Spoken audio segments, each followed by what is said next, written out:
a Playlyst original.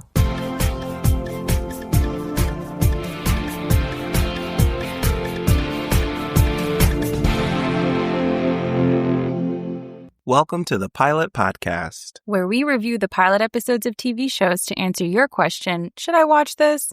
My name is BJ. And my name is Mitu. And this week, we're watching Gen NYC on Bravo, Department Q on Netflix, Power Moves with Shaquille O'Neal on Netflix, and Overcompensating on Prime Video. So stay tuned to the end to find out BJ's favorite shoe. Oh, you know the answer, but I will share with our listeners. Until then, why don't you let us know what happens in New York? Sure. You're talking about Gen NYC on Bravo. This is their newest docuseries following a tight and sometimes tangled circle of 20-somethings navigating friendship, love, and legacy in Manhattan, all while stepping out of the spotlight cast by their famous families and past lives. And there's something we have to address immediately. Okay. Some of these children actually grew up on Real Housewives cameras. Yes. And then the rest did not. And I think that there is a different level of performance we're seeing from the ones who grew up in front of a camera, for better or worse, versus the ones who did not. I think everyone's going to find their footing, but I would say in this one, Ariana Bierman, you're a star. She's got a leg up. You're pushing this plot forward. She moved to New York. It does feel like her coming into this social circle, and we're seeing everything from her perspective, even though it is an ensemble cast. Yes, I feel like there is this manufactured drama between Brooks Marks and Charlie, a crypto king, we'll call him, because Charlie takes Brooks' sister out and then makes kind of some crass jokes to Brooks about what he hopes does or doesn't happen on his date with Brooks' sister, Chloe. The people who help move that confrontation forward, of course, Gia, daughter of Teresa on Real Housewives of New Jersey, and then Riley, daughter of Queen Kandi Burruss of Atlanta. Yes, it seems like we'll say New Yorkers versus the housewife kids, they're more used to normal conversations and not kind of leading a confrontation or a fight for the cameras. So you definitely see, I think Gia in particular, stepping in for Brooks to kind of get things going. And then I don't want to overlook the important role Riley plays, which feels like in the long legacy of her mother, Kandi Burruss, which is recounting exactly what's happening to people in order to get plot going. Because sometimes people lose focus. And one thing Kandi did on Real House of Atlanta, mainly because the joke was that because she did not drink, she kept track of things a little bit better than everyone else. She would literally just remind them what is happening to help get plot going. And I will say what stands out to me with Riley is really she's just being herself. When you're around someone like Georgia, who has an interesting relationship with germs. Dirty. And even Charlie, who doesn't seem to treat people that well, she is setting these hard boundaries. And it's great for TV and great for her. Yeah, that's true. That is going to be my favorite conflict, which we could talk about this a little bit. Georgia rubs the bottom of Ava Dash's Manolo Blahnik. After walking in from the streets of New York. Famously, sidewalks coated in just as many disgusting fluids as possible. That goes onto Georgia's hand and then into her own eye. Immediately. And then she goes to the bathroom, does not wash her hands. Club bathroom. And so Riley, understandably, takes a bit of an issue with that. And then Georgia essentially tries to, dap her up on the way out. Just tries to, obviously this fourth-generation party planner in New York was not trying to dap anyone up. But she tries to touch her, let's say, on the way out as, a greeting. And Riley kind of dodges it, which any red-blooded American who fears having the fluids of a New York sidewalk then placed onto them and the fluids of a club bathroom then placed onto them would also similarly, I think, kind of dodge it, sort of like you were immediately confronted with a bio attack.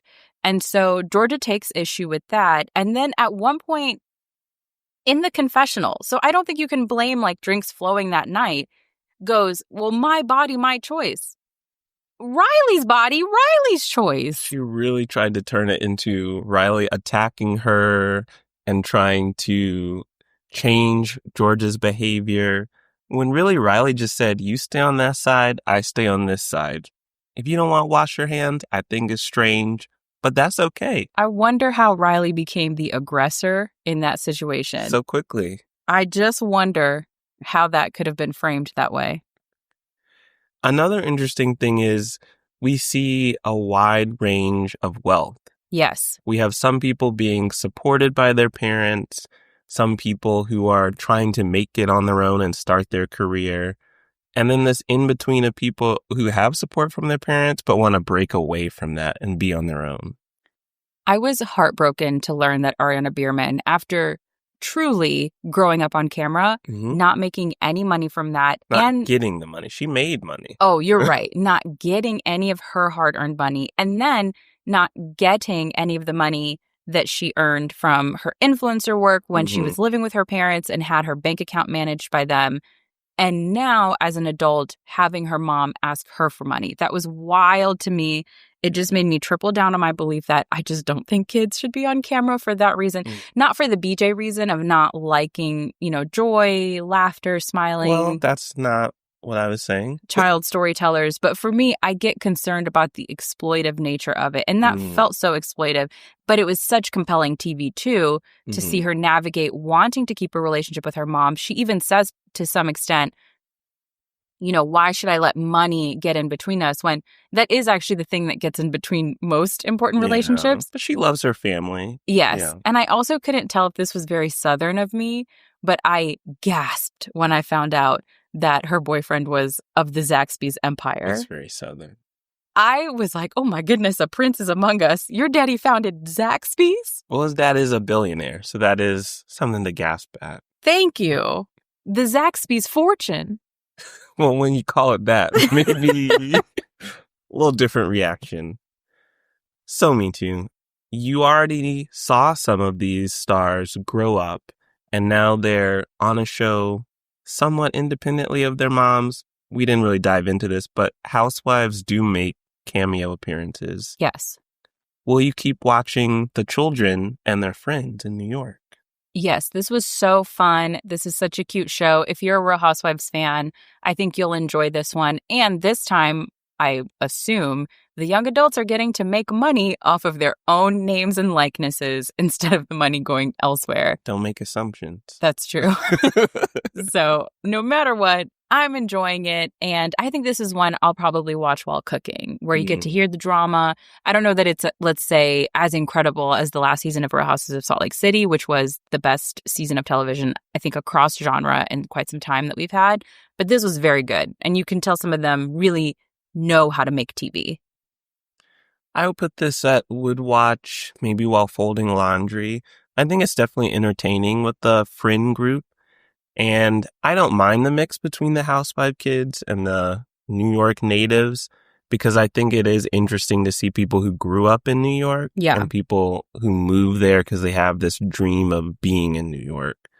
So it's a good combination. Yeah, very good balance. So how about we go to a show where someone's life doesn't have a good balance as he's trying to rebuild his career? You're talking about Department Q on Netflix. Top-rated detective Carl, played by Matthew Good, feels immense guilt after an investigation goes wrong, leaving a patrol officer dead and his partner paralyzed.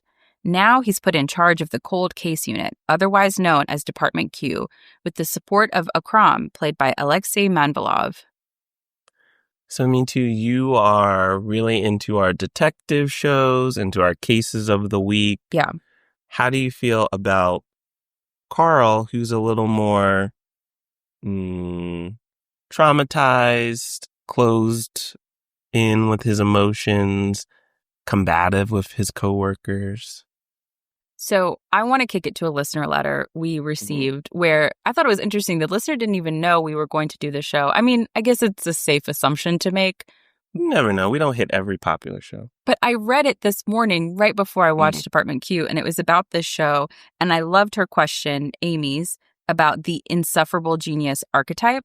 So she asked, is this still in style? This sort of annoying, curmudgeonly character who has the skills to bring the resolution we need, likely save lives, but you put up with a really tough exterior like a house. Is that back in fashion from the 2010s? And I thought yes initially, because we have High Potential and Elsbeth and Watson. But I thought you made a really good point that none of those people and like the residents are quite as prickly as House was, or quite as prickly as this guy is now. Yes, I think what we're seeing a lot of are people who rub people the wrong way, or they're so focused on the job they might come across as rude to others. Yeah.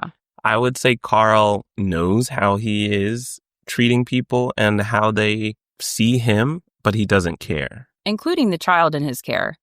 Yes, he has some issues with his own son. Yeah, which is tough to watch. But it's an interesting character study. Like, he is difficult to watch. I think Insufferable Genius is the right archetype to place on him.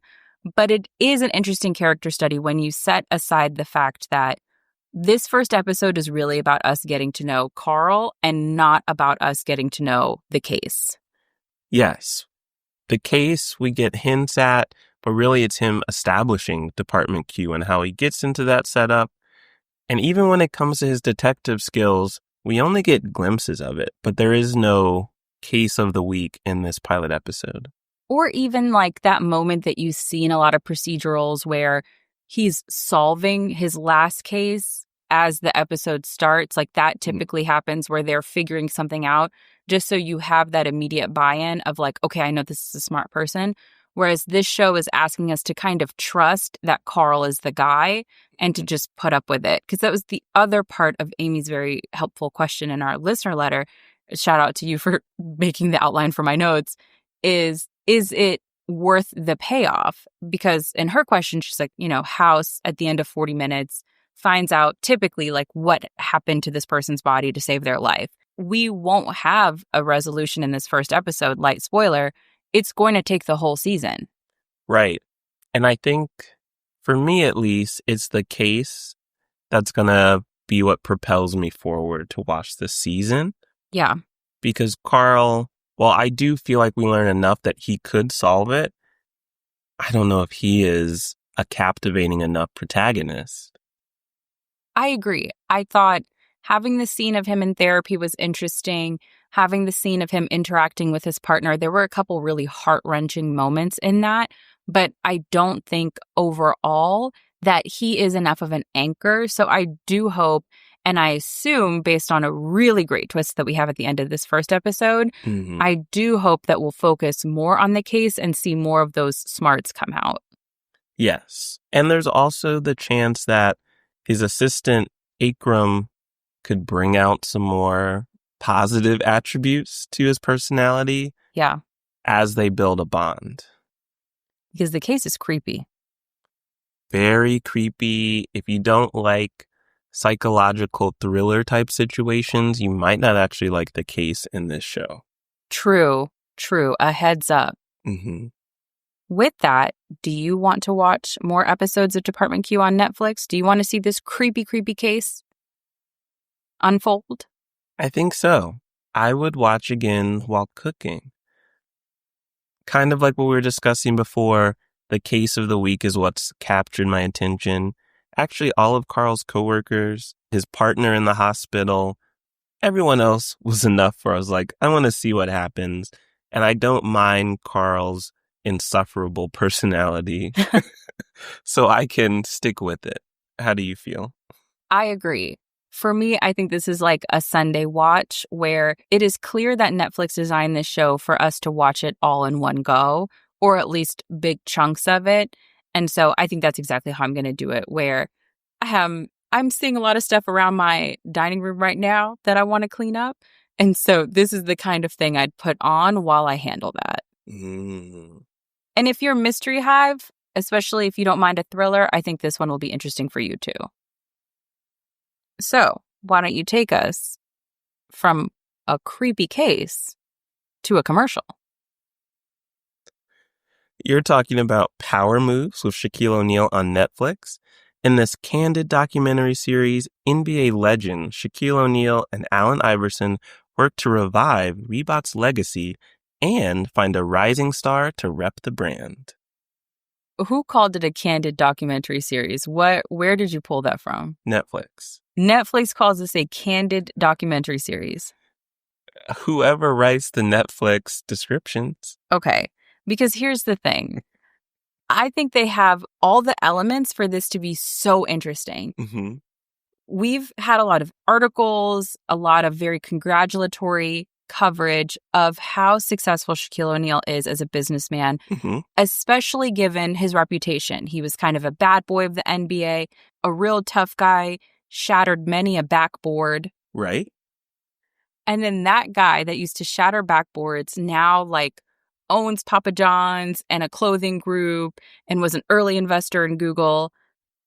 And so I think that that's interesting. I would like to know how you go from dominating physical presence to savvy business person. And instead, we had a lot of kind of faked meetings where he was adorable Shaq, the Shaq that's in commercials. At one point, he even goes, "Oh, I really need some Icy Hot." And it's like, yes, I understand that you endorse Icy Hot. I get it. And then on the other side, we have Allen Iverson as his VP, who is also such a compelling story of so much success, so much struggle, and then this redemption arc. And we didn't really see that. We just saw him in a jacket that said VP, which was hot. Put those on sale. But probably are on sale. Yeah, maybe I just need to go on, do my Googles.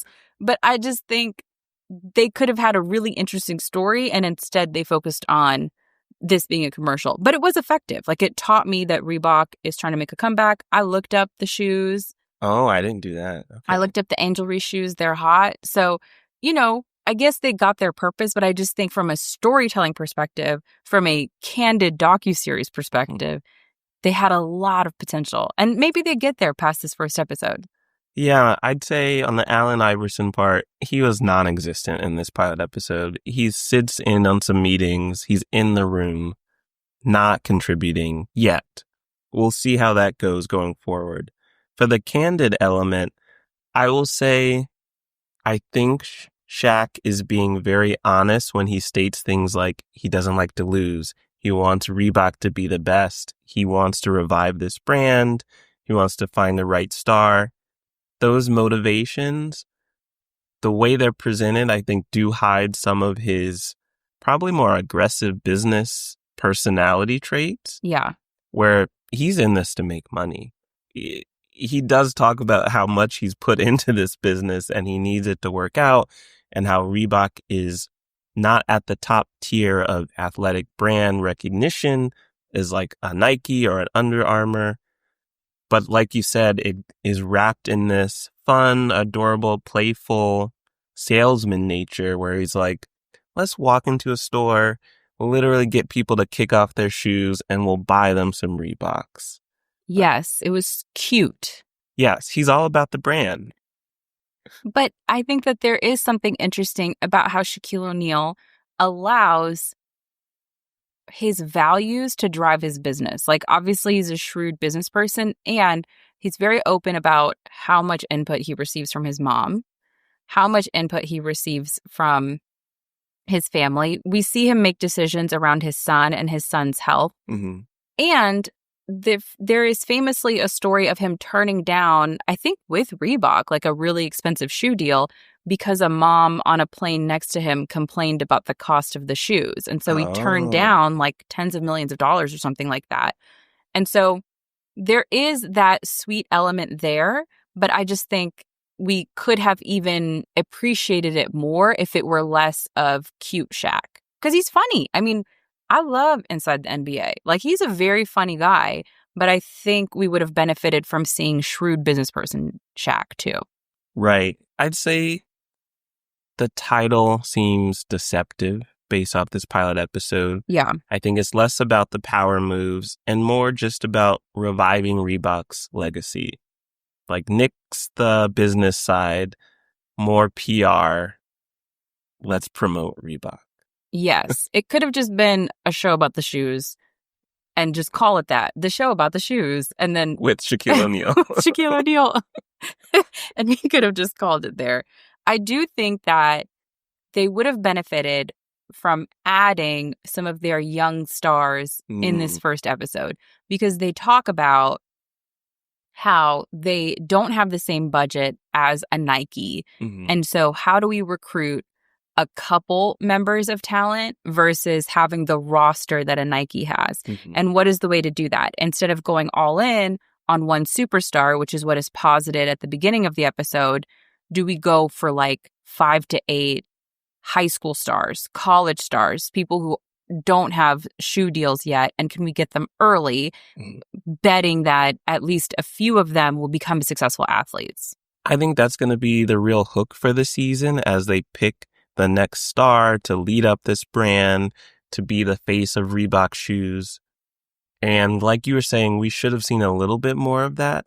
Maybe not who it will be, but them starting to have those conversations, even a staged meeting with one of them, just to see them on the show already. Yes, because that NIL world is so fascinating. I think it's wonderful that these young athletes can start making money off of their own names and likenesses. I think dangerous, though. Sure, but I think it's wild that people were selling like Anthony Davis's face, like his unibrow when he was in college, and he was not making money off of his own face. Yeah, athletes and really the whole athletic world. That's another show where they could dive into the whole problems of like, who is making money off of whose efforts, because the money there is wild, and who it goes to, even now, is still wild. Yes. And that's child influencer problems as well. That's true. It's a complicated world, but I'm glad that these kids can make money off of their own names. And I think it just would have been really interesting to see what that looks like, especially because I didn't even realize they were going as young as high school. Because there are high school basketball stars. I just am not so entrenched in the basketball world that I'm aware of that. I learned that people have rivalries starting from like truly being children. Like, I was watching the finals and I saw that 2 of the players have been rivals since they were in essentially elementary school. Recruiters are looking at middle schoolers. Yes. Yeah. It's wild. So I'm not saying turn the show into that, but I just think it would be interesting to see what that looks like. I, as someone who just is not as familiar with that world, would have been fascinated by that. Yeah. I think that might be another show. Yeah, that's fair. But maybe Shaquille O'Neal can do that next. Well, do you want to watch any more of his power moves on Netflix? Not particularly. Okay.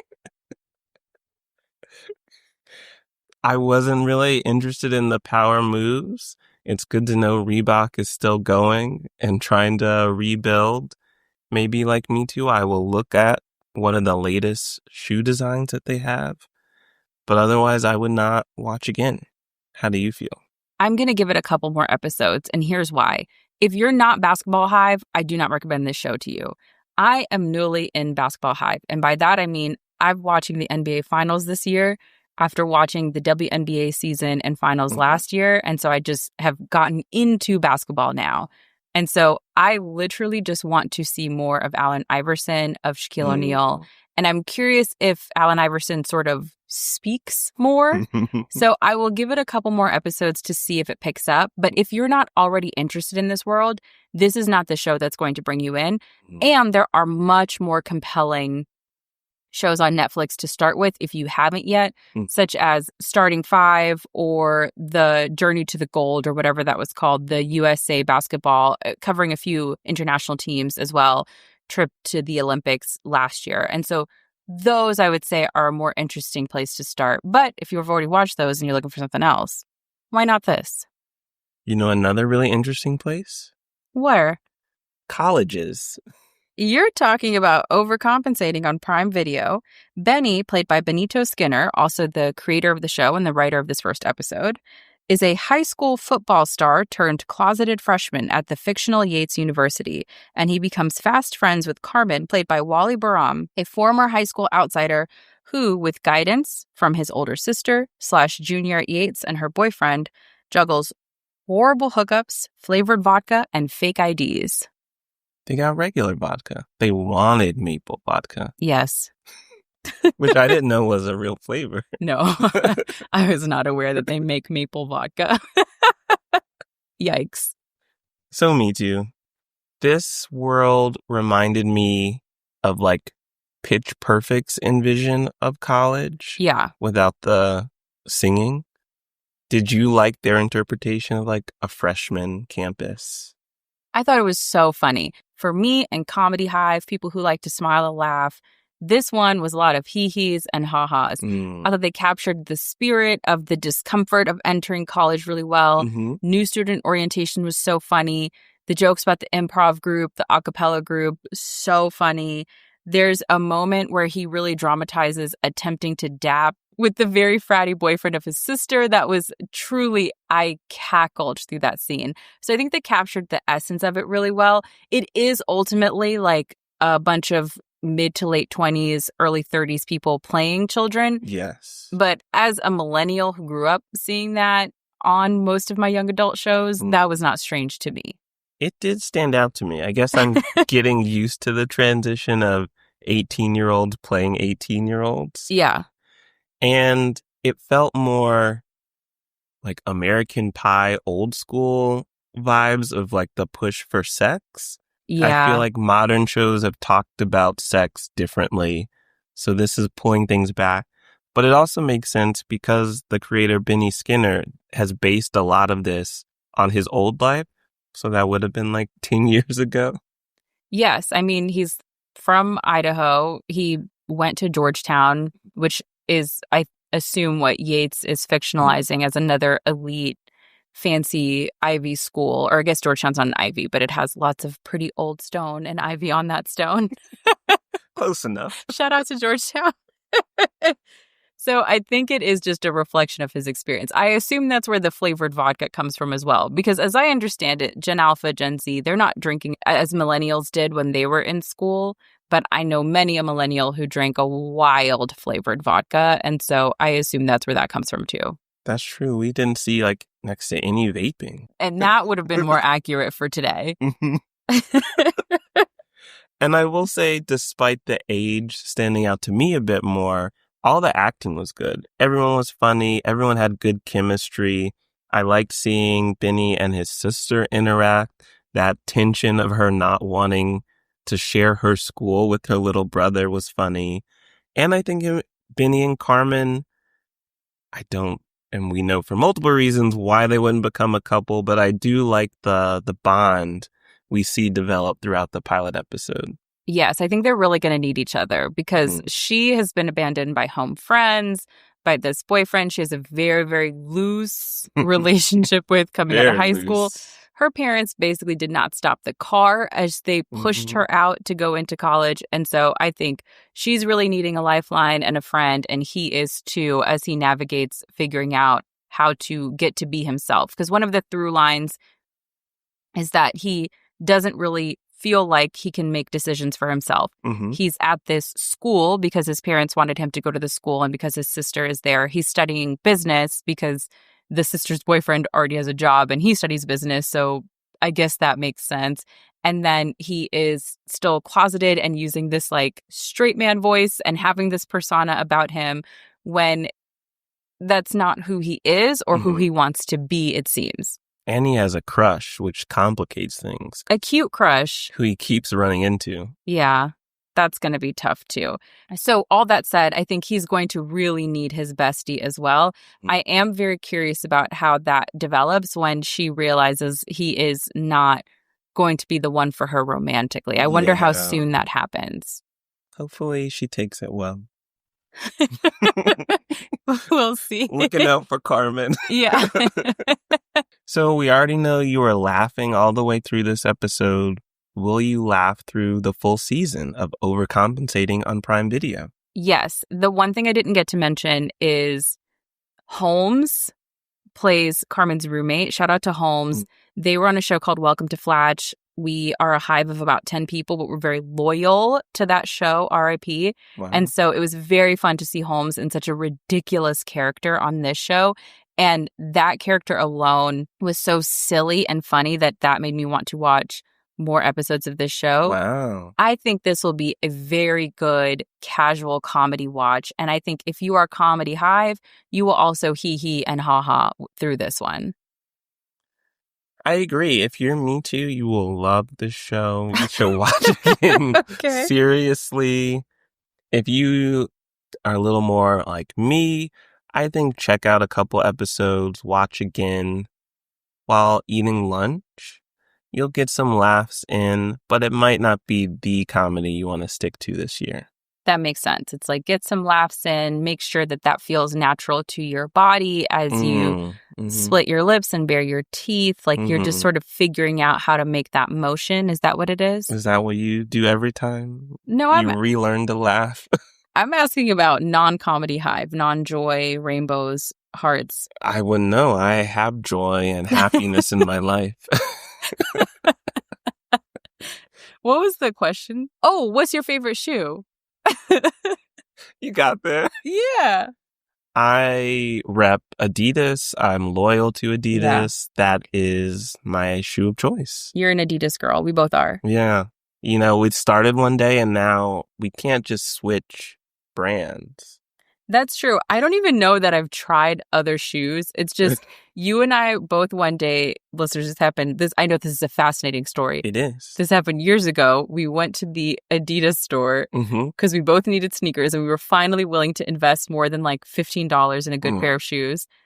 And then since then, I've only purchased Adidas. And I've been happy ever since. That's true. I feel like I'm walking on air all the time. And now we're really telling all our business. If you have a wider foot, Nike, they don't support you as well as other brands. That's very true. And take that, Nike. Take that feedback. And maybe we'll try on your shoes again. That's true. We are open. Sorry, Adidas. Well, if you want to hear what other brands we like or just TV shows, you can head to our website at thepilotpodcast.com. And you can follow us on all of your favorite podcast platforms. You can also follow us on social media at The Pilot Pod, and you can send thoughts, feelings, show recommendations, because every other week we do a show recommended by you, our wonderful listeners, to askthepilotpodcast@gmail.com. Thanks for listening. Bye.